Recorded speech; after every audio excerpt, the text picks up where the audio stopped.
The Dallas Cowboys get another huge win over the Washington Commanders on Thanksgiving.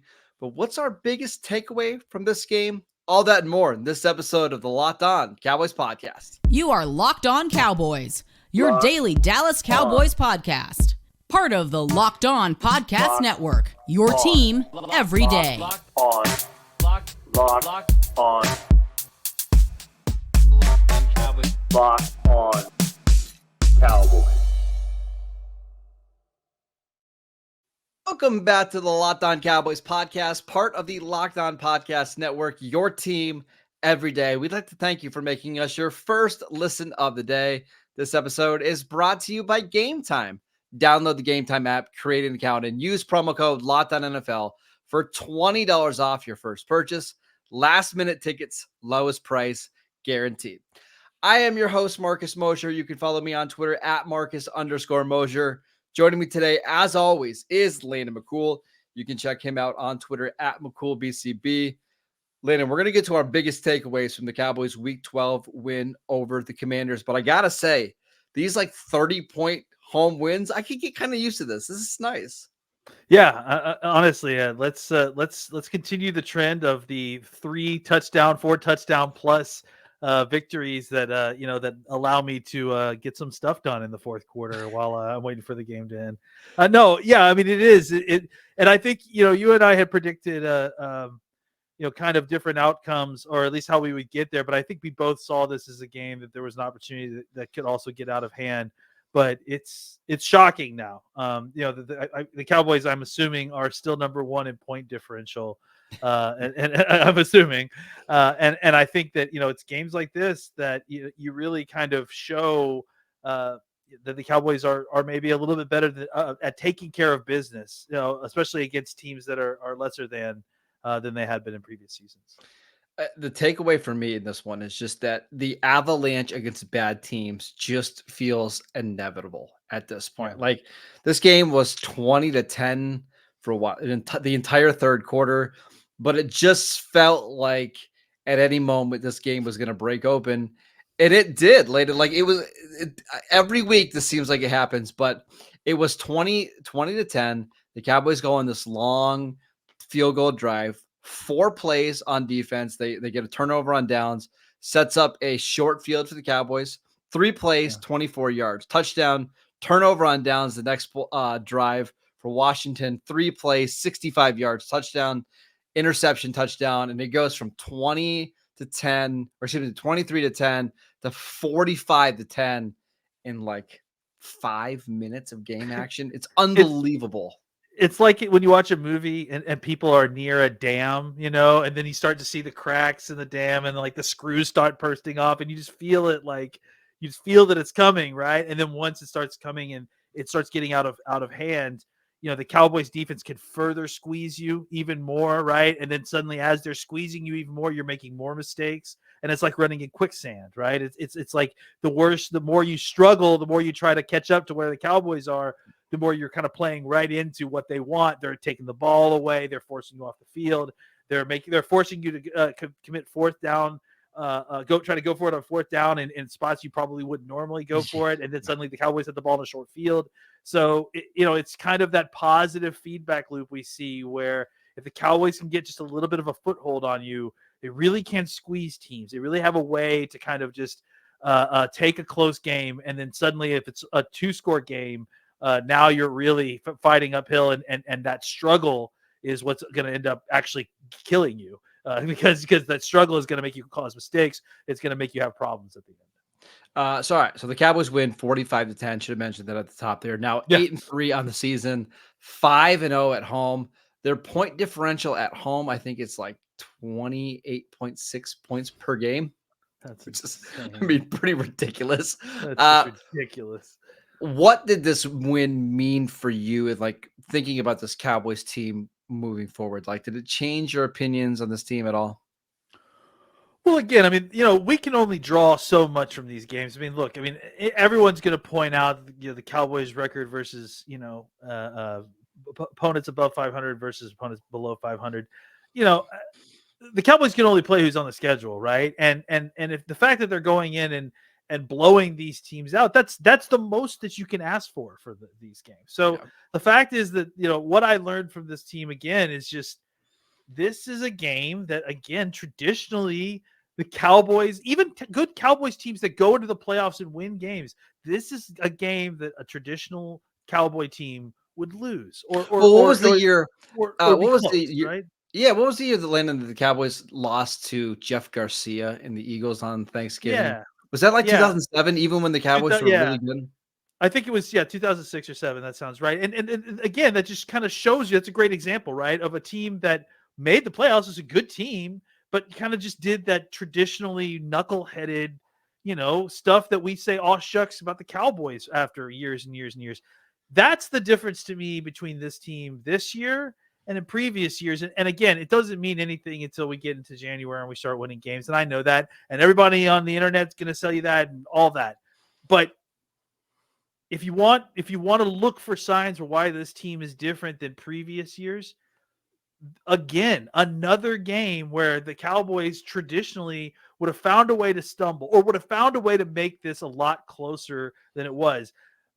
But instead of that, they absolutely blow the doors off a team that they should have blown the doors off of in a national televised game on Thanksgiving Day. All these things that we traditionally view as like, make us hold our breath. They're playing in the alternate jerseys. They're playing at Thanksgiving. They're playing against a team that they can't win. All these times that in the past that we would have been like, they struggled to get over themselves. They struggled to not shoot themselves in the foot. They have continually cleared the bar on that sort of game this year over and over. We'll also mention, I say this every week, good teams win. Not looking at you, Philadelphia, beating Washington barely each time that you played, but great teams cover, right? And the Cowboys have now been double-digit favorites in each of the last 3 games. In each of the last 3 games, not only have they covered, they've won by 20 or more points in all 3 games. They do not let bad teams hang around for the most part. Getting rid of that one Cardinals game early in week 3, they typically put these games away. I think I saw the stat this year that Prescott only has like 13 or 14 pass attempts in the fourth quarter all year at home. I mean, it's absolutely crazy how much they've just put these games away in the third quarter and then kind of not look back. That is a sign of a good team. And yes, we're going to see the Cowboys get tested over the next month against Seattle and Philly and Miami and Buffalo and Detroit.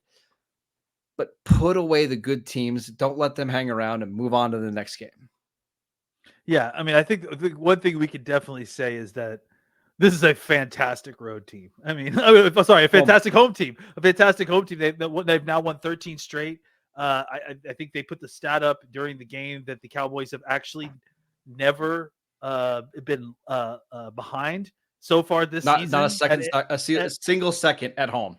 A single point have they ever been behind at home. So I think that we know that. I think what we need to see now is continued improvement on the road, continued improvement on going on the road, and try to narrow the gap in the performances between the home games and the road games. Because here's the thing, unless Philadelphia finds a way to stumble in these next few games, the Cowboys are definitely going to be playing at least one road game, likely multiple. In fact, frankly, likely to be road games all the way up into the Super Bowl. So the Cowboys have got to find a way to kind of bridge the gap between those performances. On our Wednesday show, we thought that this could potentially be a big Dak Prescott game. It certainly was. We will break down his performance next. This episode is brought to you by FanDuel. Score early this NFL season with FanDuel, America's number one sportsbook. Right now, new customers can get $150 in bonus bets with any winning $5 moneyline bet. That is $150 if your team wins. I really hope that you took the Cowboys to beat the Commanders in Week 12. That would have been a very smart bet. If you've been thinking about joining FanDuel, there is no better time to get in on the action. The app is so easy to use. There's a wide range of betting options, including spreads, player props, over-unders, and more. You can even go bet on the MVP award, where Dak Prescott is now plus 850 to win the award after being 50-1 just a few weeks ago. Pretty interesting. Visit FanDuel.com/LockedOn and kick off the NFL season with FanDuel, the official partner of the NFL. Welcome back to the Locked On Cowboys podcast. We wanted to let you know that Locked On has launched the first ever national sports 24/7 streaming channel on YouTube. Locked On Sports Today is here for you 24/7, covering the top sports stories of the day with the local experts of Locked On, plus our national shows covering every league. Go to Locked On Sports Today on YouTube and subscribe to the first ever national sports 24/7 streaming channel. Landon, let's talk about Dak. We kind of thought before the game that this could potentially be a big Dak game. He's at home. The Commanders are going to be without their top 3 edge rushers. The cornerback situation has been a little shaky for Washington, and boy, did he ever play well. Yeah, he sure did. There were definitely a couple throws that I feel like he would have liked to have back, and I think there were a couple throws in which there was some uncalled, hand stuff that I felt like for the most part Vinovich did what Vinovich does and he let them play. There were some penalties at certain points, but for the most part they were letting these guys play, and I think that CD specifically was kind of having some issues getting off of some of the more, let's call it, sticky coverage. Sure. But I do think that once they kind of worked through that, especially once the fourth quarter came around, Dak was absolutely masterful and really some of these throws. He loves that seam throw. He loves that tight end seam throw more than maybe anything else in the world. And but I mean, just not a high percentage. I think he ended up with something like 66% of his passes completed or something. But very, very efficient. His EPA per play was like over a point, half a point a throw. It helped if his tight ends could hold on to the ball a little bit. Listen, I don't blame Ferguson for the one where he landed on his head, but yeah, I think it felt like if some of his tight ends could catch the ball a little bit better. But I mean, I think the big thing is, and honestly, if you want to talk about the difference in the game between the two quarterbacks, because Sam Howell threw the ball a lot as well. I think the biggest difference is that one of them was averaging 8 yards of depth per target, and the other one was averaging 14.7 yards per target of depth, so that really showed you just kind of how the Commanders they got a lot of yardage, and we could talk about that, but the difference between the Commanders and the Cowboys passing offense was that the Commanders had a lot of empty calories, and the Cowboys were really taking huge chunks and really burning them, specifically on third down, it felt like. So you mentioned the ADOT, which is the average depth of target, which is a ridiculous number. Was it 14.7 again? Mm-hmm. I looked this up before we went on the show. Not only is that the highest ADOT that we've seen from a quarterback this year, no other quarterback in the NFL had over a 12.5 ADOT in any single game.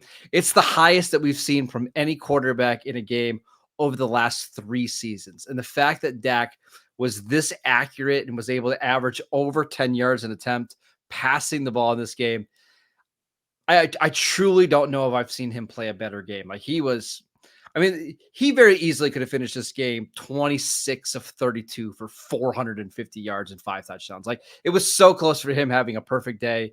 Even then, I mean, he finished the game with a pass rating of 142. Like it's insane how well he's playing right now.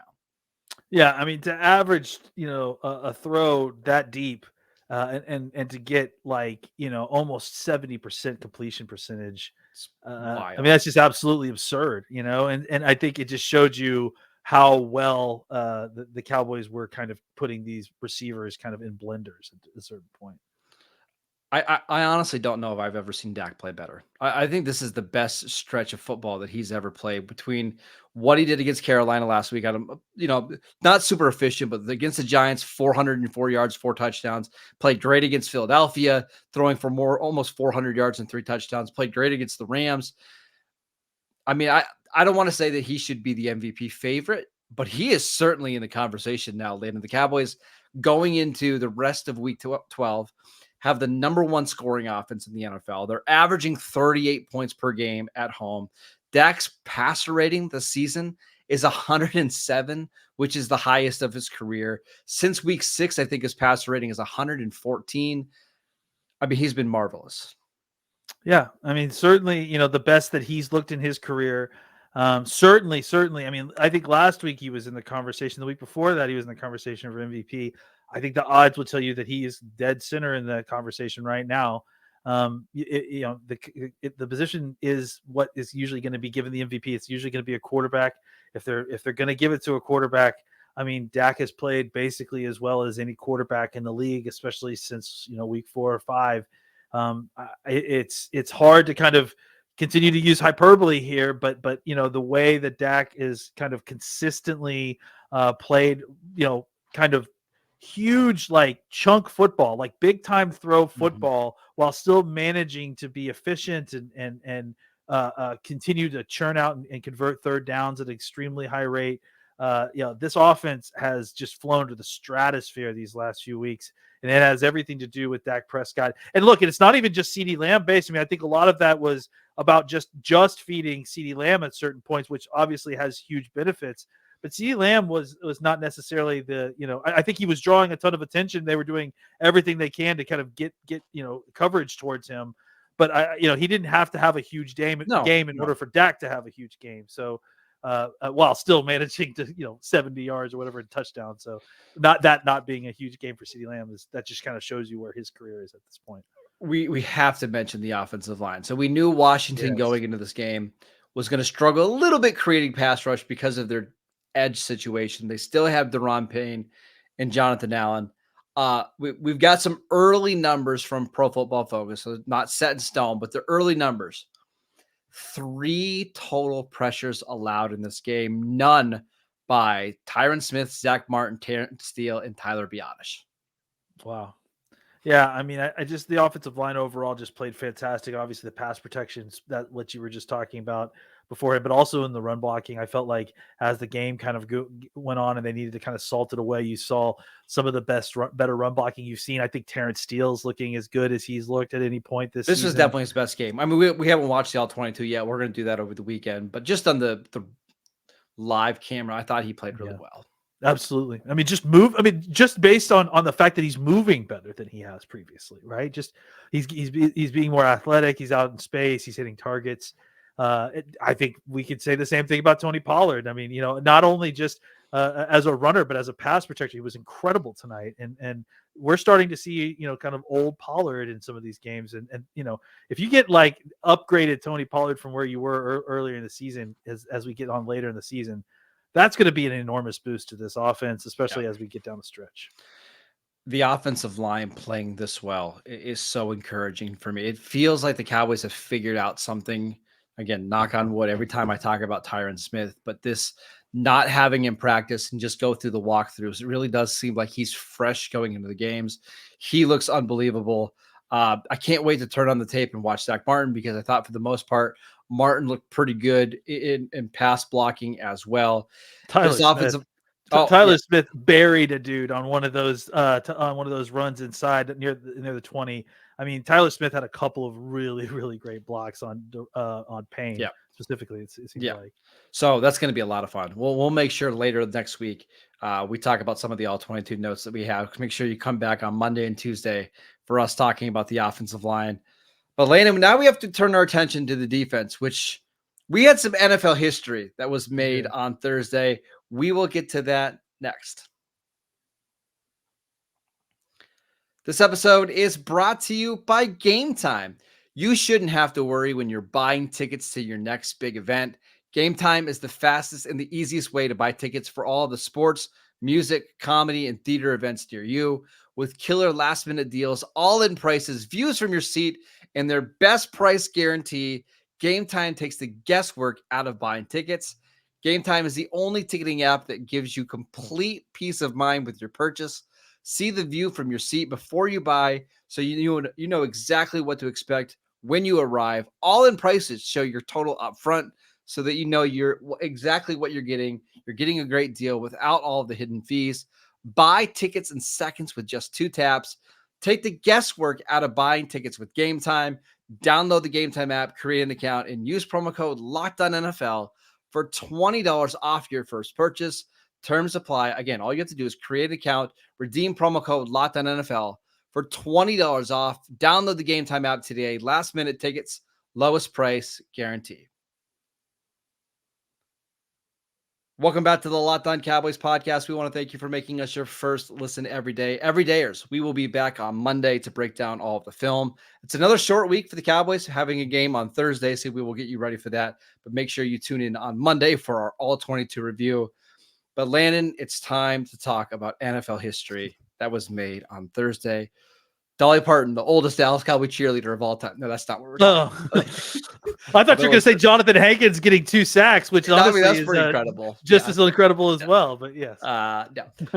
Daron Bland had his 5th pick 6 of the season. Does he have 7 interceptions on the season now? Like, is that the number? It was 6. Yeah. So I think 7 now. Yeah, that's right. Wow. I think he has now 11 interceptions in his last 11 games, which is absolutely wild. 11 interceptions in his last 17 games, which is again incredible. At this point, I'm just never surprised. Like I almost expect him to get a pick 6 a game. It's crazy where we are at right now. I just know that I remember there was a point last week when we were talking about it, and everyone's talking about he could break this record. And I honestly thought to myself, I was like, the odds that he got 4 of these and then he's going to get another one is just ridiculous. So the sounds that came out of my body when he caught that ball and was running it back the other way were similar. And I think someone else mentioned this too. Were similar to the sounds that came out of my body when Des Bryant was drafted by the Dallas Cowboys. I think I made a screeching noise and a holler noise of joy that was pretty rare, and it was incredible. And the fact is, there was so much on the line while he was returning it too. That was the thing about it. It's like the interception is one thing, but is he going to do it? Can he get past those 2 guys? And when he made that cut past the 2 guys, I was just like, I lost it. It was, congratulations to Daron Bland. Just absolutely incredible. We've talked about the story so much. It's hard to kind of go over it again, but the fact that he's come from where he's come and that, the Cowboys can go from losing the guy that was supposed to be this, right, to having another one just kind of in their back pocket, another interception king in their back pocket, and that he's been so specifically good at returning them for touchdowns is just ridiculous. And I think everyone's put up a skill. That's absolutely it's absolutely a skill. The thing is that you see all these different stats about all the wide receivers that he scored more touchdowns than, and it's just the numbers are just nuts. But the fact that no one else has pulled this off and he's done it, basically at just over halftime of the season. Wow. It's incredible. It's just absolutely incredible. I got a quick story. So my brother and I watch every Cowboys game together. And my wife made the comment today. She's like, you guys don't really get excited during games. We're very negative. Like, we're just complaining about I'm sure you're not surprised. We're very negative during the game. Yeah. So when something good happens, we're not we don't get up and scream or, cheer or anything like that. But just very much like the standard is the standard, right? Like, you're supposed to be doing that stuff. Yeah. When Daron Bland picked off that pass, it was the first time all game that my brother and I stood up and we're screaming at the TV. It's incredible. It couldn't have happened to a better guy. I saw the interview or the how the team reacted when he got to the locker room. They seem like they all absolutely love it. He seems as humble as could be. Like, he doesn't like the spotlight at all.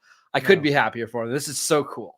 Yeah, absolutely. Yeah, and I agree. Absolutely. He just seems like a real humble guy that really, really just kind of was a grindstone guy, and just everybody likes him on the team. That's the thing, is that, that's the thing you notice whenever anyone talked about him, like even all the way to training camps, everyone's, always going out of their way to say positive things about Daron Bland.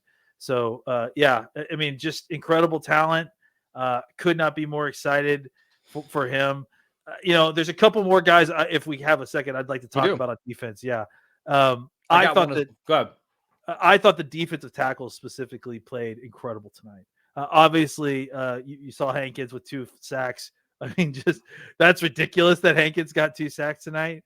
But tonight I felt like was a real breakout game for Oso Odigizua and I almost said Damone Clark. Daron. Wait, it is Damone You Clark. said Sorry. Damone Clark. See, there you go. I messed it up the right way. No, I think Clark was just all over the field, just made a whole bunch of tackles. Even when Bell was off the field, you saw Clark kind of picking up the slack. I don't know the numbers off the top of me, but he has to have had at least 8 or 9 tackles. He had 8 tackles in the first quarter. That's just unbelievable. And then Osa Digizua was just absolutely disruptive. He had at least a sack and maybe 2 more tackles for loss, I think, and was just generally disruptive the entire game. So it was great to see him get some love on national television, because I feel like he's a guy that has been quietly having a very, very good season all season. And it's good to see him kind of break out even a little bit more in this game. I've got one before we go. Daron Bland is going to get all the attention from this game, and he absolutely deserves it all. But Stephon Gilmore, to me, had the best game that he's had of his career. Of his Cowboys career. On the 3rd down and 1 play, he makes an incredible play to undercut the pass, knock it away from Terry McLaurin. The Cowboys get the stop on 4th down, sets up a field goal. There was another drive where the Commanders had the ball, 3rd and 3, I think it was, and Gilmore undercuts like a mesh route, knocks it away. Very next play, the Cowboys get off the field on 4th down. He got targeted. I've got the numbers here. He got targeted 11 times on Sunday, only allowed 31 yards, only one first down all game long. I thought he was absolutely incredible. Yeah. Just really has aged well through the season, right? Like it's just very consistent. Has just always, look, he's sometimes he's going to give up some yards, but he hasn't, been a guy that they can pick on a regular basis. It does seem like even today that the guy that they were actually picking on was Daron Bland at times, right? Yeah. And then, they paid the price for that. So, I think that it just shows you how, what an incredible steal the Cowboys got for him, because it set the floor at the starting cornerback position so high that even when you lose Diggs, you knew that you were at least going to have, before you knew you had, the greatest pick sixer in history on your team, you knew that you were going to have at least a still quality, a very good quality cornerback. I think he's gotten better every month for the Cowboys, and that's really exciting to me. It seems like he's just become more and more comfortable in this defense. I agree. And he's just, solid. Plus, every once in a while when you need him to make a big play, like on that 3rd down, on an island down the field, isolated on 3rd down in the end zone, gets his head around, locates the ball, swats it away, makes running step with step with one of the fastest receivers in the league. Yep, absolutely. Just very, very impressive. All right, that is it for today's show. We want to thank you for making Locked On Cowboys your first listen every single day. Again, we will be back on Monday. Go check out our show on YouTube. We post shows every single day over there. Go follow Landon on Twitter at McCoolBCB. I am at Marcus_Mosher. We are free and available on all platforms. I don't get to say this very often, but enjoy your Victory Friday, your Victory Saturday, Sunday, Monday, every day this week. It's going to be a lot of fun. We will get you ready for the Cowboys game against the Seattle Seahawks in Week 13. Have a great weekend, everybody. We will see you right back here on Monday.